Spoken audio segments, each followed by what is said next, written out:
जय जगन्नाथ।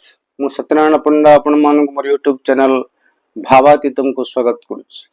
आम मान आज आलोचना करिबा जीवन एमिति 10टी अमूल्य कथा जो कथा गुडी को आमे मला पर्यंत भूलिबा उचित नुहे, जहा आम जीवन को शांति एवं संतोष रे भरि दिए।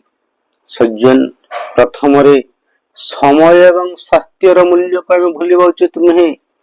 समय बलवान, समय प्रत्येक क्षण रे प्रवहमान होई चलीची एवं समय क्या अपेक्षा करू नहीं। तेणु समय प्रतिटी मुहूर्त को आमे कार्य विनियोग करने दरकार। समय को आमे नष्ट करबा उचित नुहे। तत्परे स्वास्थ्य स्वास्थ्य होची आमर अमूल्य संपद। आम पाखरे कोटी कोटी टंका थाई पारे, हेले जेतेबेले स्वास्थ्य आमर खराब हो जाए सेतेबेले से टंकार मूल्य किछि रहेना, धनर मूल्य किछि रहेना।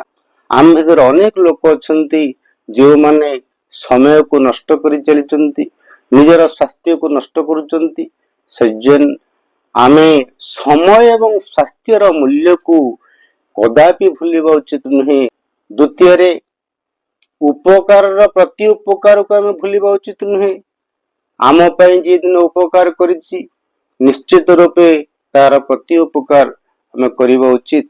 जीवन रे एमिति गोटी गोटी समय आसे आमे विपद रे पड़ला बेले आम पई जन जन उपकार करिथांती, हेले समय सुविधा सुजोग देखी जो व्यक्ति हमर उपकार करिछि तार प्रति उपकार करिबा उचित।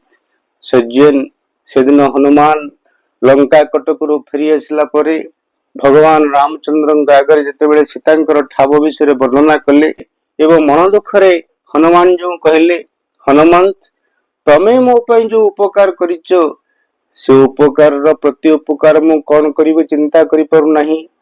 प्रति उपकार करूं का तोरा सन्मुख होई न सकत मन मोरा। तेणु जेतेबेले अनंत कोटि ब्रह्मांड नाथ मर्यादा पुरुषोत्तम भगवान रामचंद्र हनुमान जींकर उपकार प्रति उपकार पई चिंता करूचंती, से भली आमे माने अनेक विपद रे पड़िथिबा आम पई अनेक लोक किछि सहाय्य करथिबे, सहयोग करथिबे, उपकार करथिबे, सारा जीवन तांकर उपकार को आमे भूलिबा उचित नुहे। तृतीय रे चरित्र को निष्कलंक रखिबा को आमे कदापि भूलिबा उचित नुहे। थिले थाउ पछे गुण हजार, चरित्र नथिले सबु असार। धन आसीबो, धन पळेइबो, पदवी आसीबो, पदवी पळेइबो, हेले चरित्र थरे पळेइला परे आउ ताहा फेरी पाइबा कष्टकर होई जाए। तेणु आमे प्रत्येक मुहूर्त रे मृत्यु पर्यंत आमर चरित्र को, आमर नैतिकता को, आमर नीतिगत नियम को कदापि भूलिबा उचित नुहे। चरित्र एवं नीतिगत जीवन आमको समाज रे प्रतिष्ठित करिथाए, समाज रे सम्मान देथाए। सज्जन चतुर्थ रे आमे मरण पर्यंत क्रोध रे केतेबेले निष्पत्ति नेबा उचित नुहे। एहा आमे मन रखिबा उचित जे क्रोध रे निया जाउथिबा निष्पत्ति आमर बहुत अपकार करिथाए। कोटी क्रोध समय रे जदि आपण निष्पत्ति नै जिवे ताले जीवन सारा आपण को पस्तेइबा को पड़िबो। तेणु सज्जन एई कथाटी के आपण मन रखिबे मृत्यु पर्यंत क्रोध रे केतेबेले आपण निष्पत्ति नेबे नाही। पंचम रे जीवन अस्थायी एवं क्षणिक बोली आमे भूलिबा उचित नुहे। बेंग कहे बेंगुली की पृथ्वी क्षण क्षण ज्ञान। जीवन पानी फटका, जीवन टी केतेबेले पळेइबो। धन जीवन यौवन यहाकू केतेबेले विश्वास करिबा उचित नुहे। तेणु सज्जन आमे जो कार्य करिबा से कार्य करिबा समय आमे चिंता करिबा दरकार। आमे आजी अच्छे काली की न थाई पारे। तेणु ए कार्यटी को केमती मु सुचारू रूपे करिवि, ए कार्य को केमती मु अमृत तुल्य मन करी करिवि। आम भीतर अनेक अहम भाव आसे, लोभ आसे, क्रोध आसे, मोह आसे। तार एकमात्र कारण होची आमे मन मन बेले बेले चिंता कर दिए आमे बोध अजर एवं अमर रहिबा।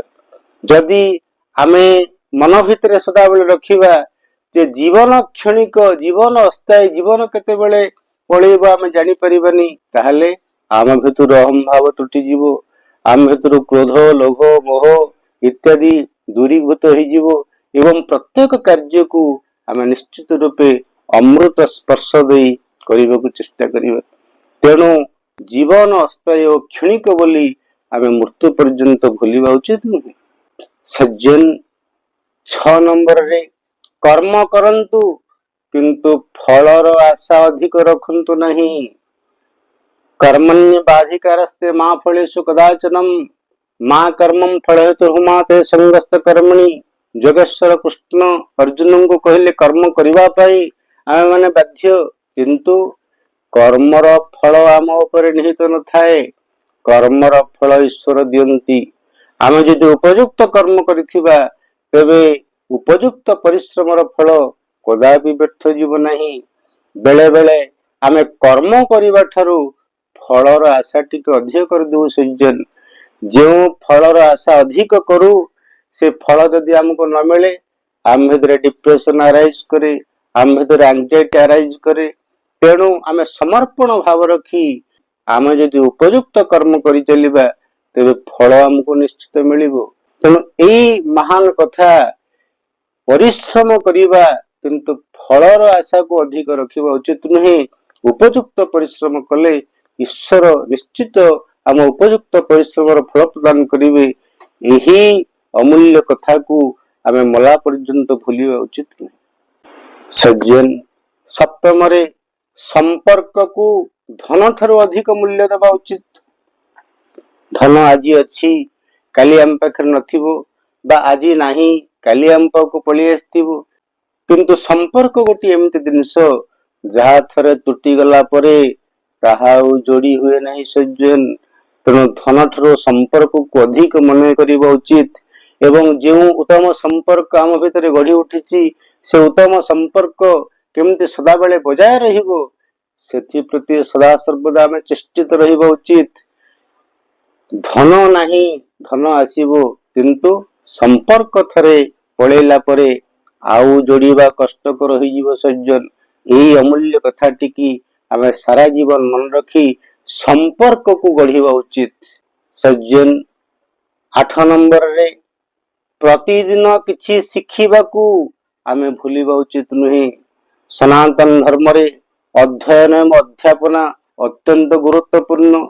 ଆମେ ଅଧ୍ୟୟନ କରିବା ଏବଂ ଅଧ୍ୟାପନା କରିବା ଅର୍ଥାତ ପ୍ରତ୍ୟେକ ଦିନ କିଛି କିଛି ଶିଖିବା ଏବଂ ଆମ ପାଖରୁ ଶିକ୍ଷା ଚାହୁଁଥିବା ଲୋକମାନଙ୍କୁ କିଛି କିଛି ଶିଖେଇବା ମଧ୍ୟ ଉଚିତ। ତେଣୁ ପ୍ରତ୍ୟେକ ଦିନ ନୂଆ ନୂଆ କଥା ଶିଖିବାକୁ କଦାପି ଆମେ ଭୁଲିବା ଉଚିତ ନୁହେଁ।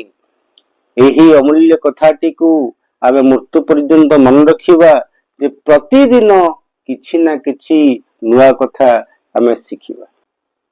9ମରେ କ୍ଷମା କରିବାକୁ କେତେବେଳେ ଭୁଲନ୍ତୁ ନାହିଁ। କ୍ଷମାୟ ସମାନ ଗୁଣଂ ନାସ୍ତି। କ୍ଷମା ଠାରୁ ବଳି ଗୁଣ ନାହିଁ। ଯଦି ଆମ ପ୍ରତି କେହି କୁଆଚରଣ କରିଛି, ଆମ ପ୍ରତି କେହି ଅପମାନଜନକ କଟୁ ମନ୍ତବ୍ୟ ରଖିଛି ବା କୌଣସି ପ୍ରକାରର ଭୁଲ ଭଟକା କରିଦେଇଛି, ତାହେଲେ ଆମେ ତାକୁ କ୍ଷମା କରିଦେବା ଉଚିତ। କ୍ଷମା ଆମ ମନରେ ଶାନ୍ତି ଏବଂ ସନ୍ତୋଷତା ଭରି ଦେଇଥାଏ। ତେଣୁ କ୍ଷମା ଭଳି ମହାନ ଗୁଣକୁ ଆମେ ମୃତ୍ୟୁ ପର୍ଯ୍ୟନ୍ତ ଭୁଲିବା ଉଚିତ ନୁହେଁ। ସଜ୍ଜନ 10ମରେ ମାତା ପିତା ଏବଂ ଗୁରୁଙ୍କର ତ୍ୟାଗକୁ ଆମେ ମଲା ପର୍ଯ୍ୟନ୍ତ ଭୁଲିବା ଉଚିତ ନୁହେଁ। ମାତା ପିତା ଆମକୁ ଜନ୍ମ ଦେଇଛନ୍ତି, ସଂସ୍କାର ଦେଇଛନ୍ତି। ଗୁରୁ ଆମକୁ ଠିକ ବାଟରେ ପରିଚାଳିତ କରିବା ପାଇଁ ଦିଗଦର୍ଶନ ଦେଇଛନ୍ତି। ମାତା ପିତା ଓ ଗୁରୁଙ୍କ ତ୍ୟାଗରେ ଆମେ ସମାଜରେ ପ୍ରତିଷ୍ଠିତ ହୋଇଥାଇ, ତେଣୁ ମୃତ୍ୟୁ ପର୍ଯ୍ୟନ୍ତ ସେମାନଙ୍କର ତ୍ୟାଗକୁ ନ ଭୁଲି ତାଙ୍କୁ ସମ୍ମାନ ଏବଂ ଭକ୍ତି ପ୍ରଦର୍ଶନ କରିବା ଉଚିତ ଏବଂ ସେମାନଙ୍କର ସେବା କରିବା ଉଚିତ।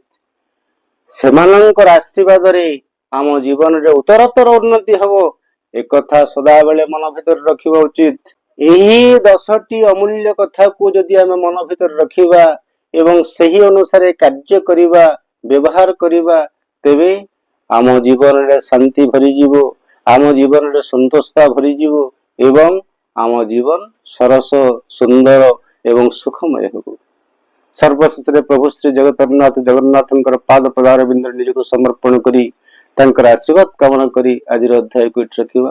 तो सज्जन आज ये आपण मन को यदि भिडियोटी भल लगी निश्चित रूपे लाइक शेयर कमेंट एवं सब्सक्राइब करियो बोली मोर आशा विश्वास। आपण मानकर प्रत्येक लाइक कमेंट शेयर एवं सब्सक्राइब मो पे गोटी गोटी आशीर्वाद सदस्य। जय जगन्नाथ।